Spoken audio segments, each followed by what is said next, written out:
The France national team is easily one of the most talented in the entire world of football. They boast world-class players in almost every single position on the pitch, and it is often said that they can field 3 different strong 11s, and that is not so far from the truth. This abundance of talent has allowed them to reach back-to-back World Cup finals, and with the way they're looking, no one can confidently count them out of reaching a 3rd successive one this year. That's how scary their squad looks. But it has not always been like this, you know. Before they won their first World Cup in 1998, they failed to qualify for the 2 editions before that.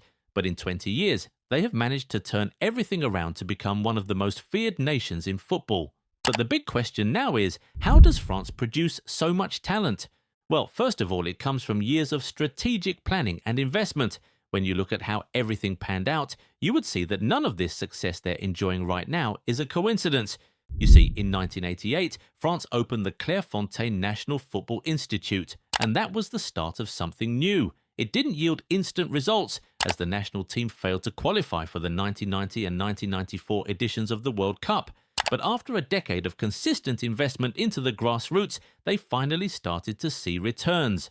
1998 was destined to be the year. They had won the rights to host the World Cup for only the 2nd time in their history, and for the first time in 60 years. So it was a massive opportunity for them to show how much they had invested into the growth of football in the country.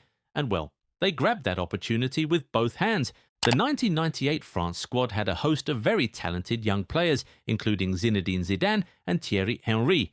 As you know, they would go on to dominate that tournament, winning every single game, conceding only 2 goals all tournament, and delivering a statement victory against Brazil in the final in the capital city of Paris.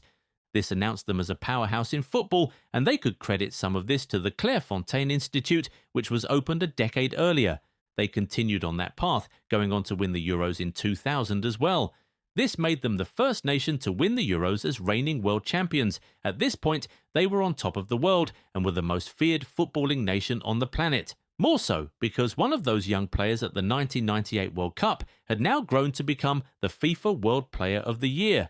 Talking about Zinedine Zidane. They did also win the 2001 FIFA Confederations Cup, but there was a slump right after that.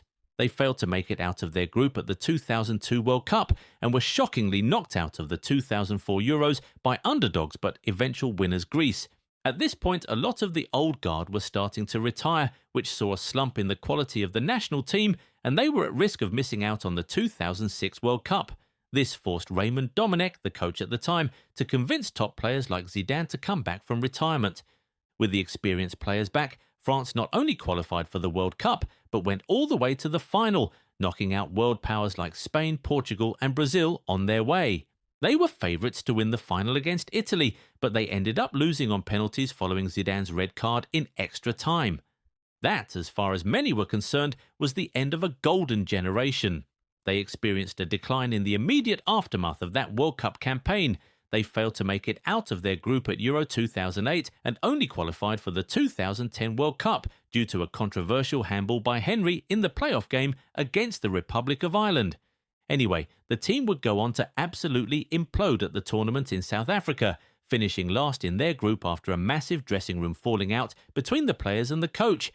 Well, ironically, that seemed to be the purge they needed. Following that very embarrassing outing, French football was forced to make a lot of changes. The president of the French Football Federation resigned, the coach Raymond Domenech left his job and was replaced by Laurent Blanc, who then asked for all 23 players in the 2010 World Cup squad to be suspended. So, France practically had to start afresh with the scouting and focus more on the grassroots. Once again, it didn't yield instant results, but it eventually did. They reached the quarter-finals of the 2012 Euros, only getting knocked out by eventual winners Spain. After that tournament, Laurent Blanc stepped aside and was succeeded by Didier Deschamps, the man who had captained France to their first and only World Cup success at the time. In the 2014 World Cup, they would only get as far as the quarter-finals yet again, but the team was looking a lot more promising than in previous tournaments. They had young players who were showing a lot of promise, including Paul Pogba, who was named Young Player of the Tournament, and Raphael Varane, who was nominated for the award. The future was certainly very bright, so France decided to continue in that path. It also helped that the French league was experiencing an upturn around this time. Foreign investors had come and transformed PSG. improving their facilities and academy, and making them one of the best talent-producing and talent-nurturing clubs in the world. But it wasn't just them. Other clubs like Rennes and Lyon also developed a reputation for producing some really top talents. Rennes alone produced Ousmane Dembélé, Désiré Doué, Eduardo Camavinga and Mati Tel, among others, while Lyon produced top talents like Karim Benzema, Anthony Martial, Alexandre Lacazette, Samuel Umtiti, Bradley Barcola and Corentin Tolisso. These academies really fed the national team, which started a new golden generation for the country. In 2016, France reached the final of the Euros on home soil, only missing out on the trophy due to a wonder strike by Ida in extra time. It was heartbreaking, but it also signaled progress. It was the first time they had reached the final of a major competition in a decade, so they knew they just had to keep building on that. And well, it eventually did pay off. With a perfect blend of experience, youth, talent and great management, France went on to dominate the entire world in 2018. They beat Argentina, Uruguay, Belgium and Croatia to win their second ever World Cup. Their players dominated the awards too. Griezmann won the Bronze Ball and Silver Boot, while Mbappe won the Young Player of the Year award. The fact that a French player had now won that award in back-to-back editions was proof of how much effort the nation had put into growing young talents in the country. They disappointed in Euro 2020, losing to Switzerland on penalties in the round of 16, but they sort of made up for it by winning the UEFA Nations League in 2021. In 2022, they were top once again, becoming the first team since Brazil to reach back-to-back World Cup finals.